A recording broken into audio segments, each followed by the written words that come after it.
Hello there. Alors que les principaux conflits de la franchise Star Wars opposent avant tout les forces de la démocratie et le fléau des régimes autoritaires, de puissantes organisations criminelles sèment la pagaille dans les coulisses. Dans cette idée, en voici, et c'est juste après ça.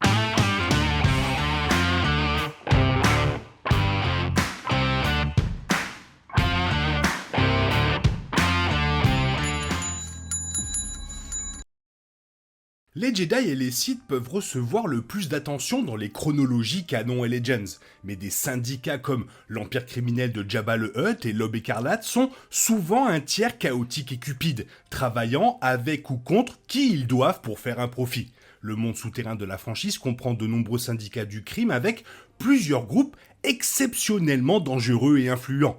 La galaxie est vaste et lointaine et même des institutions massives comme la République galactique et l'Empire galactique ne peuvent pas gouverner tous les mondes. L'anarchie des territoires de la bordure extérieure, en particulier, permet aux organisations criminelles de prendre le pouvoir et d'étendre leur influence corrompue, même au monde du noyau. Comme le montrent les films Star Wars eux-mêmes, du retour du Jedi à l'histoire de Solo, les divers syndicats du crime du canon et les Legends sont suffisamment importants pour avoir un impact direct sur les événements de la saga Skywalker elle-même.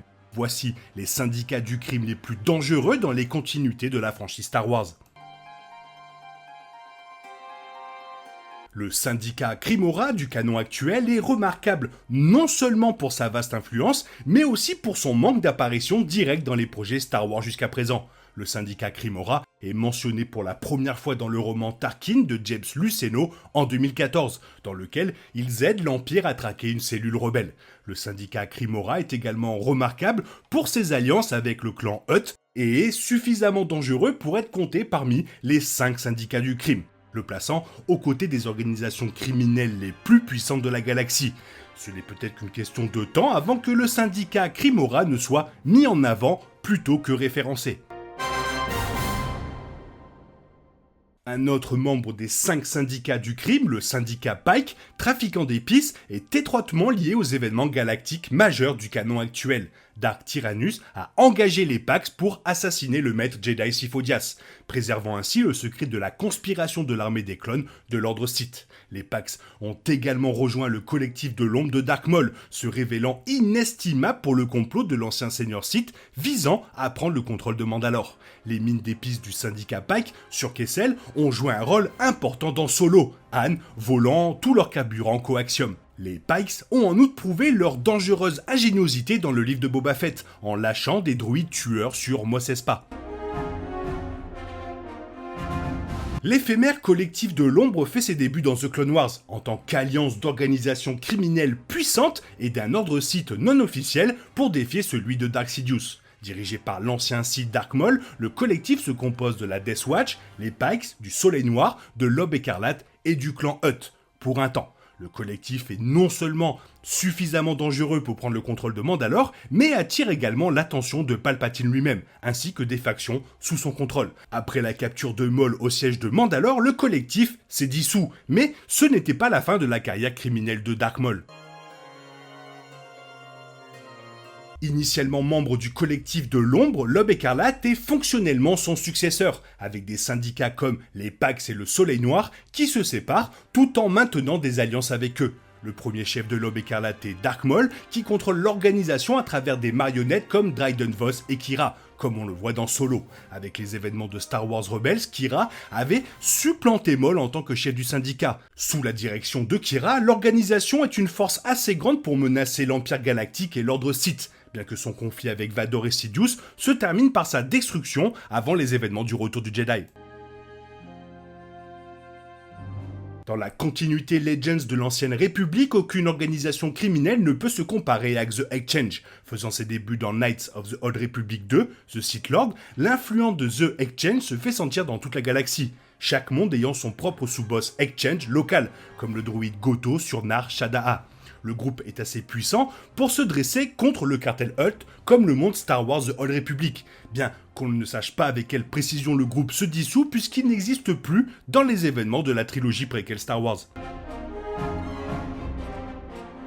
De loin la plus bienveillante des organisations criminelles de la franchise est l'alliance des contrebandiers de la continuité Legends. Fondée et dirigée par Talon Card, l'Alliance des contrebandiers s'est formée après les événements d'un nouvel espoir, mais est devenue l'un des groupes les plus puissants de la pègre galactique après la mort de Jabba le Hutt. Selon Timothy Zahn, Card représente ce que Han Solo aurait pu devenir s'il n'avait jamais rejoint la rébellion, et l'Alliance des contrebandiers est à l'opposé de l'empire criminel de Jabba, gagnant des adeptes grâce à la loyauté et à l'honneur relatif.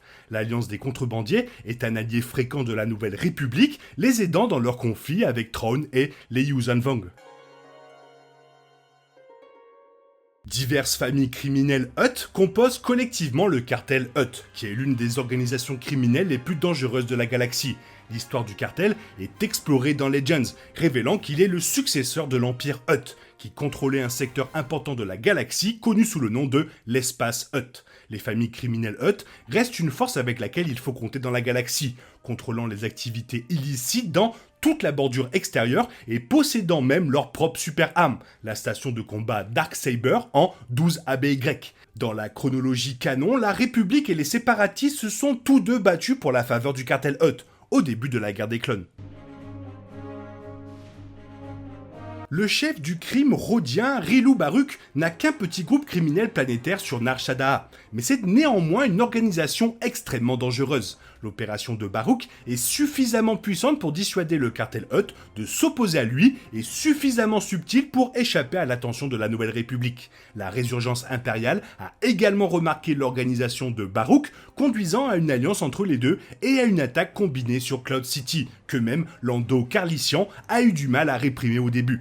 Comme le montre Jedi Knight 2, Jedi Outcast, Rilou Baruk et son organisation rencontrent leur fin lorsque Calrissian et Kyle Katarn les battent sur Nar Shaddaa et Bespin. Le Bando Gora est à la fois une secte et un syndicat du crime, avec une forte influence sur le commerce. Le Bando Gora a gagné en puissance au lendemain de l'invasion de Naboo, menaçant même les plans directeurs de Palpatine. Sur les ordres de celui-ci, le comte Dooku a engagé des chasseurs de primes pour anéantir le Bando Gora et leur chef, Komari Vosa, qui était l'une des padawans du comte Dooku avant qu'elle ne tombe du côté obscur. Avec son influence à l'échelle de la galaxie et son armée d'assassins mortels, le Bando Gora est devenu l'un des noms les plus redoutés de la pègre galactique. Mais Jango Fett a finalement détruit toute leur opération, menant directement à son recrutement par Dooku. En termes de taille, Soleil Noir est la plus grande de toutes les organisations criminelles de la franchise. Dans Legends, le groupe est présent sur toutes les planètes de la galaxie, supervisant toutes les formes d'activités illégales, même sur Coruscant pendant le règne de l'empereur Palpatine. Palpatine lui-même avait chargé Dark Maul d'affaiblir le groupe avant les événements de la trilogie préquelle, entraînant la mort de leur chef à l'époque, Alexis Garin, et de son garde du corps, la Dathomir Witch Miguela. Lors de leur début dans Shadow of the Empire, Soleil Noir a formé une alliance fragile avec l'Empire, malgré la tentative de leur chef, le prince Sixor, de saper Dark Vador. Dans le canon, Black Sun n'est pas aussi vaste ou puissant, mais il est connu comme l'un des syndicats du crime les plus meurtriers de la galaxie. Le groupe est un ancien membre du collectif de l'ombre, jouant un rôle inestimable dans la déstabilisation de Mandalore. Soleil Noir est également l'un des 5 syndicats du crime, le plaçant au même niveau que des groupes comme l'Aube Écarlate et les Pikes.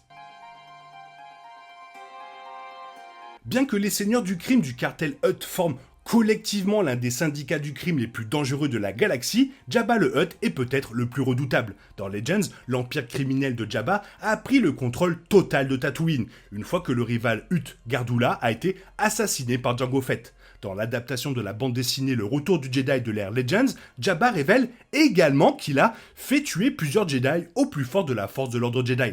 Dans le canon actuel, c'est une alliance avec l'Empire de Jabba spécifiquement pour laquelle la République et les séparatistes se disputent pendant la guerre des clones, et le syndicat devient un allié de l'Empire dans les deux chronologies.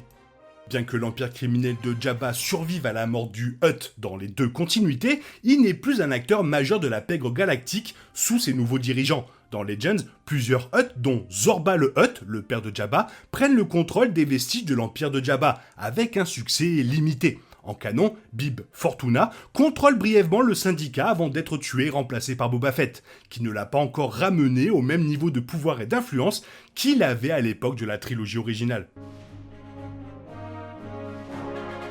Fondé et dirigé par l'infâme Tiber Zane, le consortium Zane de la continuité Legends est un syndicat du crime organisé incroyablement bien équipé. Zane avait des rancunes contre l'Empire Galactique et l'Empire criminel de Jabba le Hutt, frappant les deux avec la puissance militaire acquise grâce aux relations avec le marché noir, embauchant des chasseurs de primes et des agents spéciaux soumis à un lavage de cerveau pour lui être complètement fidèle. Le consortium Zane a été une menace majeure pour l'Empire, Jabba le Hutt, le Soleil Noir et l'Alliance Rebelle, Zane faisant même jeu d'esprit avec le Grand Amiral Thrawn. Incroyable. Peu de temps après la bataille d'Endor, le consortium Zane a brièvement pris le contrôle du vaisseau amiral équipé d'un super laser de l'empereur Palpatine, l'Eclipse, l'utilisant contre des forces impériales et rebelles lors d'une bataille sur Kuat. On ne sait pas ce qu'il advient finalement du consortium et de Tiber Zane lui-même, car la franchise Star Wars ajoute rarement de nouvelles histoires à la continuité Legends. Tout ce qui est certain, c'est que le consortium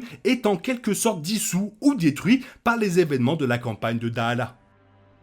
Et tous ces petits groupes qui ajoutent à l'univers si beau et si magnifique de Star Wars. Toi, quel est ton préféré? Fais-moi part de ton avis dans la zone commentaire, sinon il est temps pour toi de reprendre le cours normal de ta vie, et on se retrouve demain pour une nouvelle vidéo. Bisous bisous, bye bye, que la force soit avec toi.